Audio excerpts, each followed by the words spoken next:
அதில் கொஞ்சம் அமௌண்ட் தராமல் இருந்தாங்க, வந்து கேட்டிருந்தோம். இந்த டைமில் உனக்கு கிடைக்கும்னாங்க. அந்த மாதிரி அந்த டைமில் எனக்கு கிடச்சிது.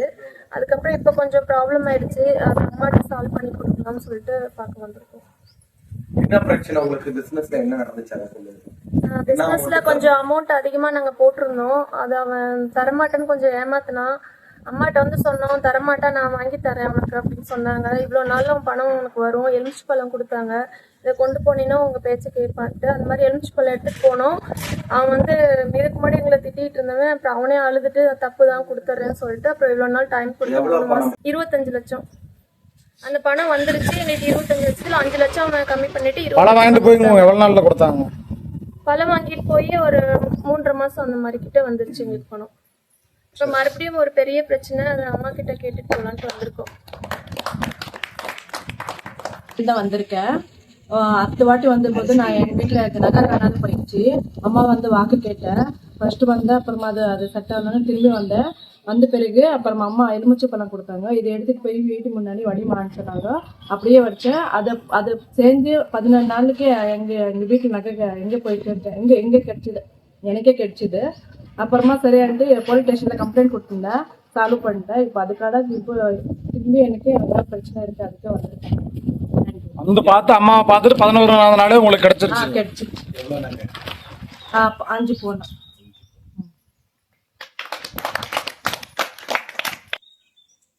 என் பேர் செல்வகுமார். நான் திருப்பூர்லேருந்து வரேன். ஒரு 9 மாதத்துக்கு முன்னாடி கடனுக்கு வந்தேன். 10 லட்ச ரூபா கடன் இருந்துச்சு. இப்போ ஒரு 5 லட்ச ரூபா கட்டிட்டேன். என்னால் முடிஞ்ச அம்மாவுக்கு அரிசி எடுத்து வந்து கொடுத்துருக்கேன் அன்னதானத்துக்கு.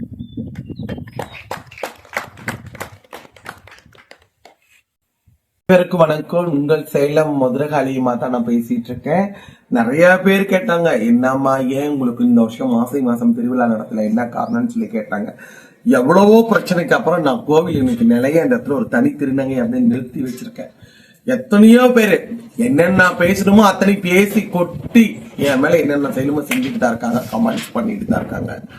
நான் யாரையும் குறிப்பிட்டு சொல்லல, இது வந்து பொதுவான கருத்து தான் நான் சொல்லிட்டு இருக்கேன். முதல்ல அதை கவனமா கேட்டுக்கணும். யாரையும் நான் குறிப்பிட்டோ யாரும் நான் இவங்க எனக்கு எதிரி அவங்க எதிரி நான் யார்ட்டையும் சொல்லல. என்னுடைய பக்தர்களாகிய பட்ட எல்லாருமே என்னை நம்பி வந்தவங்களுக்கு எல்லாத்துக்குமே நான் ஒரு நல்லதான் செஞ்சிருக்கேன். கெடுதல் யாருக்கும் இந்த 10 விரல் தொட்டு யாருக்குமே எந்த கெடுதலும் பண்ணல. சோ நான் ஒரு கோபக்காரிங்கிறது இந்த உலகத்துக்கும் தெரியும், இந்த ஊருக்கும் தெரியும். நான் கோபக்காரி, நான் திட்டுறேன், அடிப்பேன்னு சொல்லி எல்லாத்துக்கும் தெரியும். நீங்க செய்த தவறு நான் சுட்டி கேட்டா என்ன தப்பானவன்னு சொல்லி பேசிட்டு இருக்காங்க. நான் என்ன அப்படி தவறு பெருசா செஞ்சுட்டேன்? எனக்கு அதை நீங்களே சொல்லலாம், தெரிஞ்சுக்கலாம். இல்ல நான் ஏதாவது யாரையாவது ஏதாவது மோசடி பண்ணிட்டேன்னா, இல்ல யாராவது இதை பண்ணிட்டேன். நான் தெய்வத்தை நம்பி இருக்கேன், அருள் வாக்கு சொல்றேன், வீட்டுக்கு போறேன், வரேன், என் வேலையை நான் பாக்குறேன். சோ என்ன சுத்தி இருக்கிற மக்களும் சரி, என்ன சுத்தி இருக்கவங்களும் சரி, நான் எல்லாரும் நல்லா இருக்கும்னு தான் நினைக்கிறேன். ஆனா இந்த 1 வருஷ காலமா என்ன சொல்றது, நம்பிக்கைங்கிற பேர்ல கழுத்தை மட்டும்தான் அறுக்காம இருக்காங்க, மித்த எல்லா வேலையுமே பாத்துட்டாங்க. இன்னமும் நடந்துட்டு தான் இருக்கு. இதுக்கு அந்த காளி தான் பதில் சொல்லுவா. நான் வந்து யாரை நம்புறது யாரை நம்பாம இருக்கேங்கிற டிசைட் பண்ணாத முடிவுல ஒரு குழப்பங்கள்ல தான் நான் இருக்கேன். என்னடா அருள் வாக்கு சொல்ற அம்மாவே இப்படி சொல்றாங்க அப்படின்னு அதுக்கு ஒரு கமெண்ட்ஸ் வரும். அதை உடனே எடுத்து அதை தனியா ஒரு மாதிரி பேசுவாங்க. எல்லாருமே மனிதர்கள் தாங்க, நானும் மனிதர் தான். நான் ஒன்னும் கடவுள் சாமி, நான் தான் அம்மனுடைய அவதாரம், அம்மனுடைய உருவம் நான் சொல்லல. இது உடுக்கடிச்சு அருள் வாக்கு பார்க்கறது பாரம்பரியமான தொழில். இந்த தொழில் அது எங்க முன்னோர்கள் காலம், அதை பலமுறை சொல்லியிருக்கேன். முன்னோர்கள் காலத்துல இருந்து நாங்க அருள் வாக்கு பார்த்துட்டு வரேன்னு தான் சொல்லியிருக்கேன்.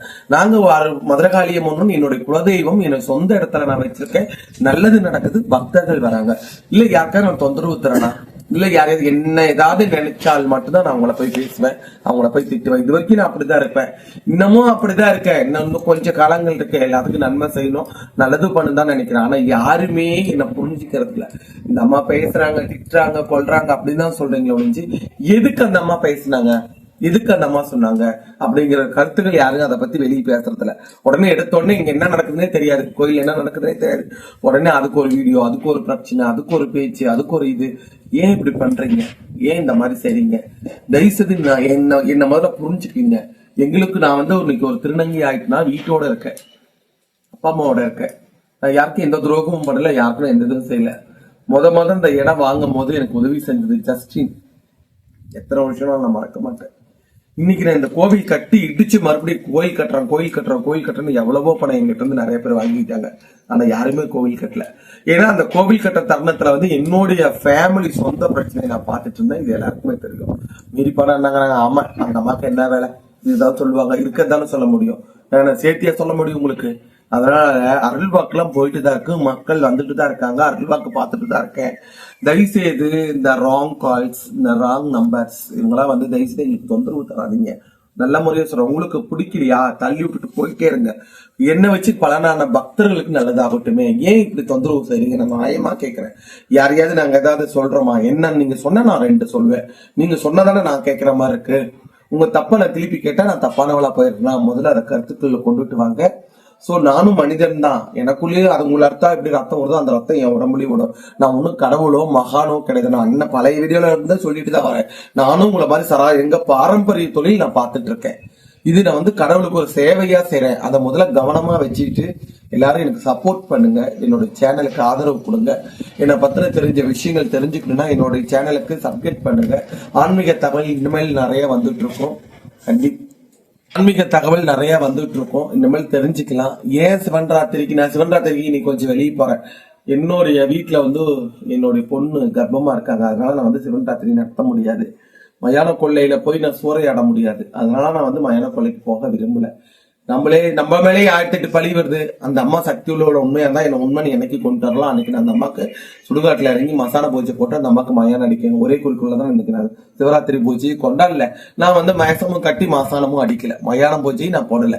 முதல்ல அதனால உங்க கருத்துக்கு கொண்டுகிட்டு வாங்க. நான் நல்லது கெட்டது பண்ணி மக்கள் எல்லாம் கொண்டு வந்து கொடுத்து நல்லது கெட்டது செஞ்சு ஒரு திருவிழா போட்டு எடுத்தா மட்டும் எனக்கு தான் கெட்ட பேர் வருது. அதனால இந்த வருஷம் நிறுத்துறேன்.